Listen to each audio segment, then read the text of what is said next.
અને વાત હવે રાજકોટની જ્યાં તિરંગા યાત્રામાં સાંસદ રામ મોકરિયા ગેરહાજર જોવા મળ્યા છે। કાર્યક્રમમાં મોકરિયાની નો એન્ટ્રી વિવાદ વચ્ચે તેમની ગેરહાજરી ઉડીને આંખે વળગે તેમ છે।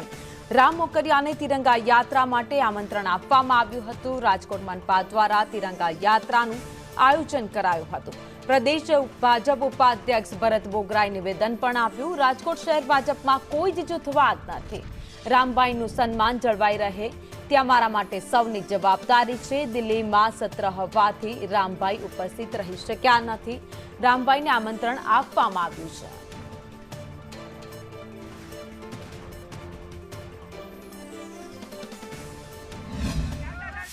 રાજકોટમાં તિરંગા યાત્રા ચાલી રહી છે। આપણી સાથે ભાજપના પ્રદેશ ઉપાધ્યક્ષ ભરતભાઈ બોગરા છે। હર ઘર તિરંગા એ નરેન્દ્રભાઈ મોદીએ જે આહવાન આપ્યું રાજકોટવાસીઓએ ઝીલી લીધું છે। આજની યાત્રામાં રાજકોટના હજારો લોકો તિરંગો લઈ રાજકોટના રોડ પર નીકળ્યા છે। હું સૌને શુભકામના પાઠવું।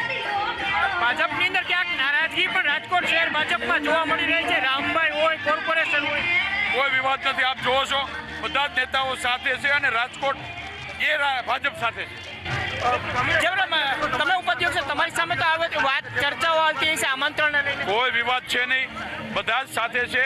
આજે લોકસભાનું સત્ર હોય એટલા માટે આગેવાનો નથી હાજર, પણ ભાજપ આખું સાથે છે ને રાજકોટ ભાજપમાં ક્યારેય કોઈ વિવાદ છે નહીં। કોઈ વિવાદ છે નહીં, કોઈ વિવાદ। રામભાઈ મોકરિયાની ગેરહાજરીને લઈને ભરતભાઈ બોગરાએ જણાવ્યું છે કે બંને સાંસદો છે સંસદનું સત્ર ચાલુ હોવાના કારણે ગેરહાજર છે ને શહેર ભાજપની અંદર કોઈ જ વિવાદ અત્યારે નથી। કેમેરામેન વિપુલ બોરીચા સાથે મયુર સોની, સંદેશ।